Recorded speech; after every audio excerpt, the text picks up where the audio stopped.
महाराष्ट्र के वज़ीर-ए-आला उद्धव ठाकरे पर थप्पड़ रिमार्क मरकजी वजीर नारायण राणे को भारी पड़ गया है।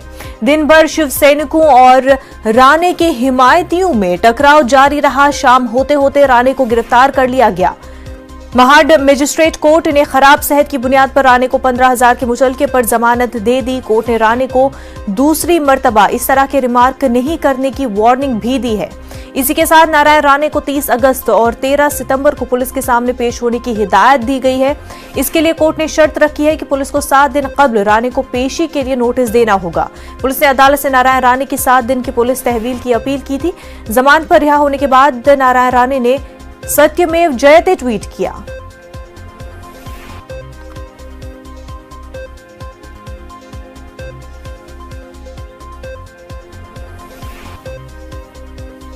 तो आपको बता दें कि नारायण राणे ने महाराष्ट्र सीएम के बारे में जिस तरह का रिमार्क दिया, मुतनाज़ा रिमार्क दिया, और उस वजह से महाराष्ट्र की सियासत में काफ़ी हलचल देखने को मिली।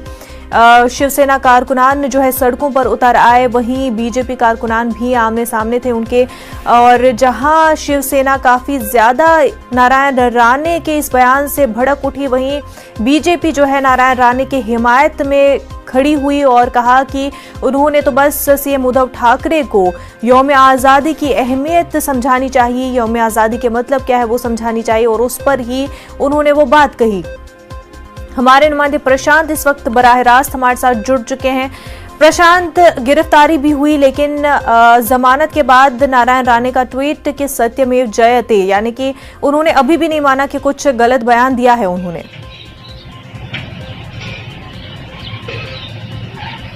जी बिल्कुल, देखिए जो कानूनी पहलू थे उसी को ध्यान में रखते हुए कल देर रात जो है नारायण राणे को महाड़ अदालत से जो है जमानत मिली है और उन्हें कंडीशनेबल बेल मिली है, इसे ध्यान रखना होगा। 15,000 के निजी मुचलके पर उन्हें जमानत दी गई है, बशर्ते उन्हें कहा गया है कि 30 तारीख अगस्त के और 13 तारीख सितंबर के 2 दिन जो है उन्हें पुलिस स्टेशन जाकर हाजिरी लगानी होगी।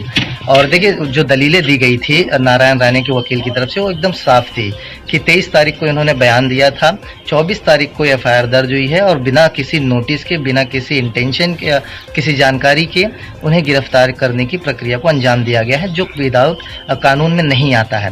और वहीं पर हमने देखा कि पुलिस की तरफ से 7 दिन की जो है कस्टडी की मांग की गई थी, जिसे अदालत ने नकार दिया था। देखिए ये कल की पूरी घटना थी। अब आगे अगर हम बढ़े तो आज हमने देखा कि शिवसेना और भाजपा के बीच जो लड़ाई है वो खत्म होने का नाम नहीं ले रही है। आज हमने देखा कि सामना मुखपत्र में साफ तौर पर ये छापा गया है कि ये नारायण राणे एक सुपारीबाज है। अगर मुख्यमंत्री और की सुपारी कोई लेगा तो उसका महाराष्ट्र में आरती नहीं उतारी जाएगी। सबसे बड़ी बात ये उन्होंने कहा, और साथ ही ये भी कहा है कि ये विच्छेद वाले गुब्बारे हैं, ये ऐसे कमिटमेंट और जो है इसमें दी गई सामना में। साथ ही हमने देखा था कि कल जो है उनको मुर्गी चोर ऐसा करके जो है बैनर्स भी लगाए गए थे, यानी नारायण राणे की जो प्रतिमा है उसे शिवसेना अलग अलग रूप से लोगों के सामने रख रही है और वही ईगो क्लैशेस जो है दोनों के बीच हुआ है।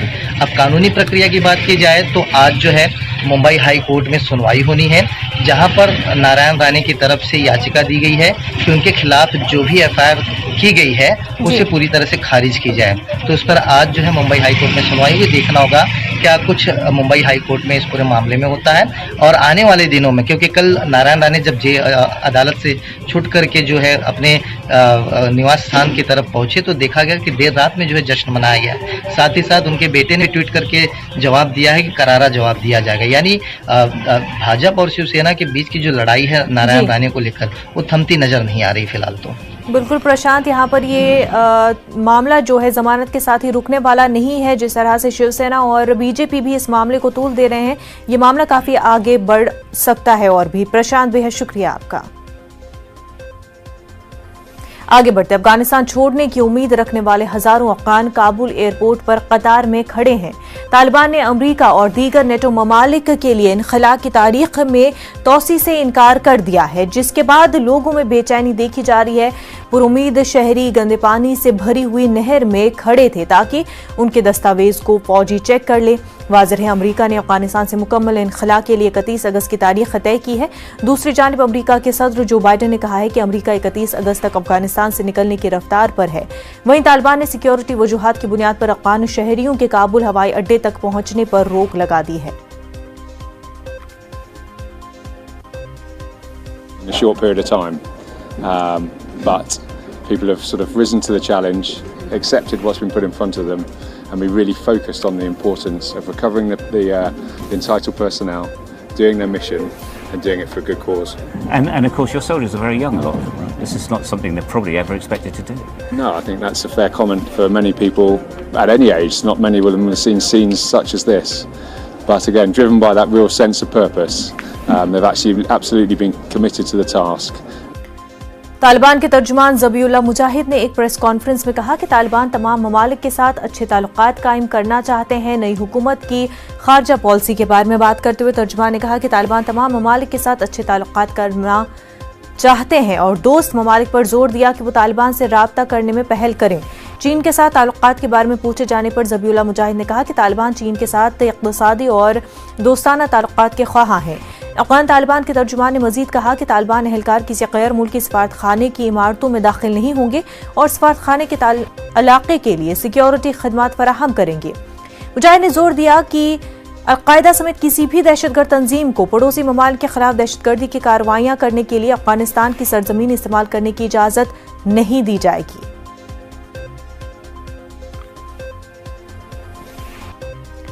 अफगानिस्तान में तालिबान के कंट्रोल के बाद लड़कियों के स्कूल दोबारा खोल दिए गए हैं। तालिबान के तर्जुमान सुहेल शाहीन ने अपने सोशल मीडिया अकाउंट से एक वीडियो शेयर किया है। वीडियो में बुर्का पहनी बच्चियों को बड़ी तादाद में स्कूल जाते देखा जा सकता है। ट्विटर पर जारी वीडियो में सुहेल शाहीन ने लिखा कि नए अफगानिस्तान में स्कूल खुल गए हैं।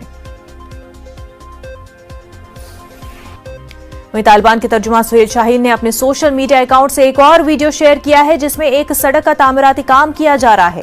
सुहेल शाहीन ने ट्वीट में लिखा है कि अब अफगानिस्तान की तामीर का वक्त आ गया है।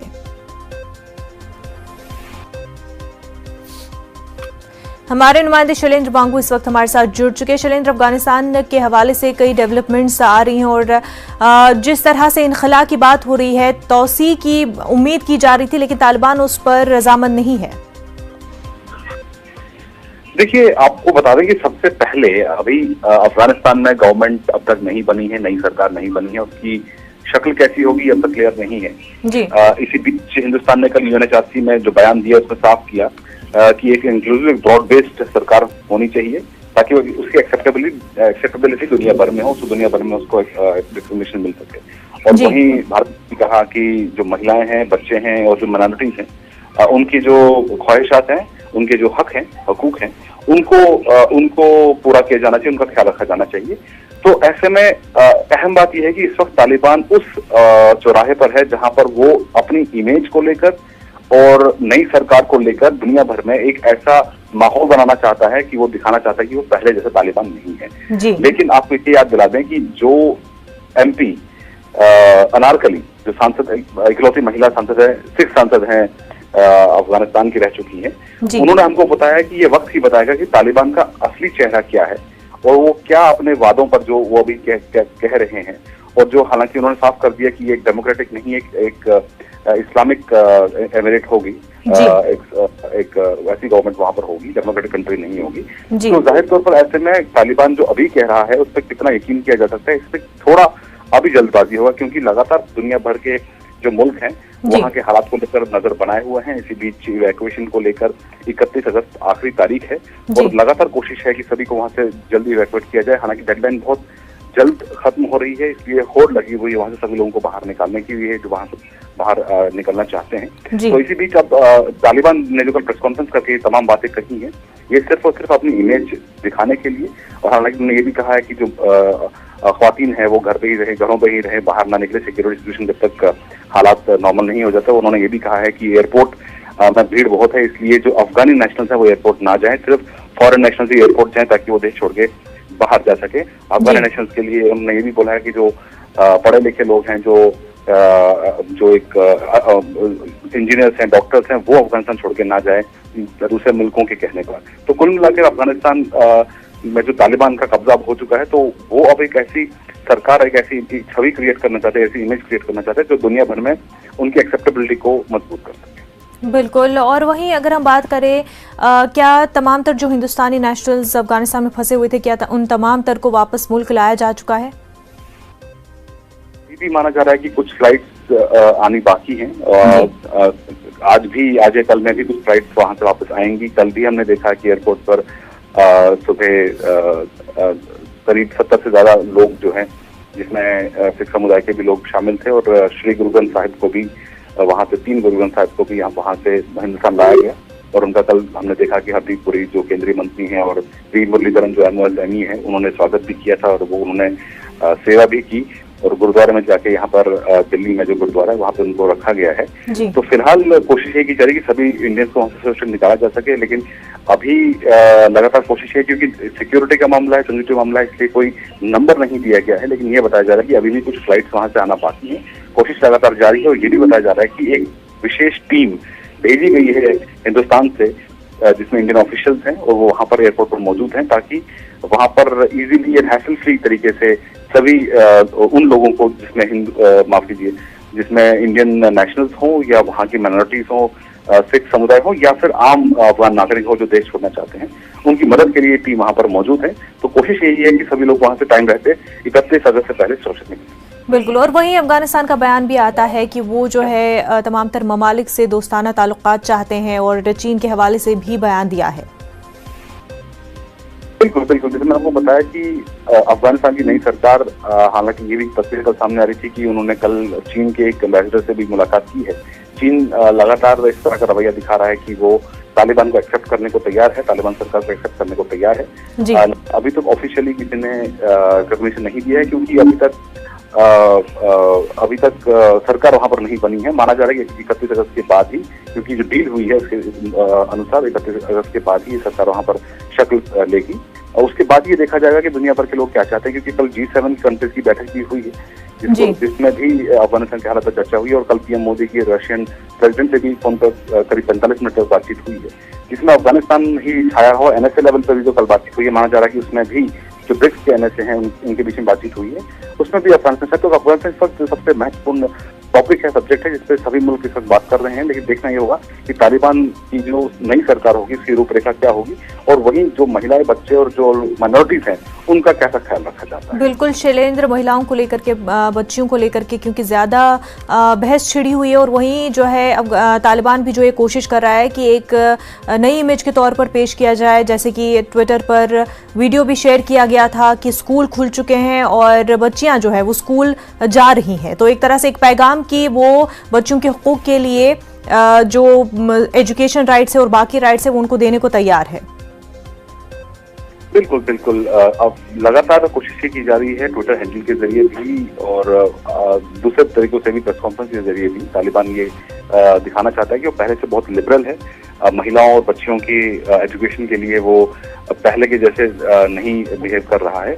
लेकिन वही है कि इस वक्त कोशिश यही है कि तालिबान सरकार जो आने वाले वक्त में क्या कदम उठाती है, क्योंकि इस वक्त वहाँ पर सरकार नहीं है और ऐसे में अफगानिस्तान की जो नई सरकार होगी वो किस तरह से अपने लोगों का ख्याल रखती है, किस तरह की पॉलिसीज वहाँ लेके आती है, ये इस पर दुनिया भर की नजर है। लेकिन फिलहाल ये कहना मुश्किल होगा कि ये वही तालिबान है जो 90 के दशकों में वहाँ पर था या ये बदला हुआ तालिबान है। बिल्कुल, आने वाला वक्त ही तमाम तर ये बातें साफ करेगा। शैलेंद्र, बेहद शुक्रिया आपका।